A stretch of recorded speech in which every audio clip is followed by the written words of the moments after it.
Okay. இப்ப நீங்க ஆர்எஸ்எஸ்ஸ மேற்கோள் காட்டுன மாரியே திருமாவளவன் அவர்களும் சொல்லியிருந்தாங்க. முதல்ல ஆர்எஸ்எஸ் என்ன பண்ணாங்கன்னா, ரஜினிகாந்த் அவர்கள அரசியல்ல இறக்கிவிட்டு, திமுக வெறுப்பு பிரச்சாரம் செய்யலாம் அப்டின்ற மாரி பிளான் பண்ணாங்க.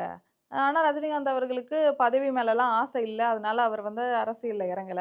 இப்ப வந்து விஜய வந்துட்டு நேரடி கூட்டணியா இல்லாம பாஜகவ பொறுத்தவரைக்கும், மறைமுகமா திமுக வெறுப்ப மட்டும் பரப்பி, சிறுபான்மையினருடைய ஓட்ட வந்து சிதறடிக்கிறதுக்காகவே வந்து விஜய இறக்கி விட்டுருக்காங்க அப்டின்ற ஒரு கருத்த சொன்னாரு. பாஜக வந்து தமிழ்நாட்டுல கால் ஊனணும். அதுக்கு வழி இல்ல. டைரக்ட்டா அவனுங்க வந்தா உன் கொண்ட தெரிஞ்சிரும்னு சொல்லி நம்ம விரட்டி அடிப்போம். ரஜினி அப்படிதான் இறக்கி விடணும்னு பிளான் பண்ணாங்க. ரஜினி ஆஹா! ஆபத்து. தமிழ்நாட்டுல நாம இதுவரைக்கும் சம்பாதிச்ச பேர இவனுங்க கெடுத்து புடுவானுவன் அப்படின்னு சொல்லி, எனக்கு காவி நிறம்லாம் பூச முடியாதுங்கிற மாரி அவரு நவுந்துட்டாரு. அவரு ஒதுங்கிட்டாரு.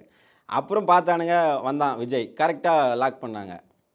ஒரு ஈடி ரைடு போட்டு, அழகா ஒரு ஷூட்டிங்லேருந்து தூக்கிட்டு போய் போறப்பமே வந்து, "வா நீ வந்துரு, எங்களுக்காக வேலை செய்" அப்படின்னு சொல்லி அழகா போட்டாங்க.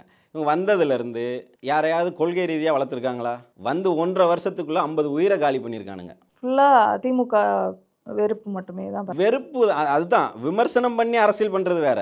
திமுகவ அந்த அரசோட செயல்பாடுகள் மூலமா, அந்த அரசோட திட்டங்கள்ல உள்ள குறைபாடுகள் மூலமா அத வந்து விமர்சனம் பண்றது வேற.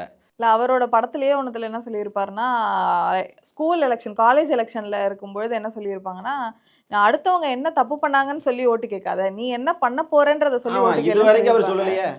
இதுவரைக்கும் சொல்லலையே விஜய்.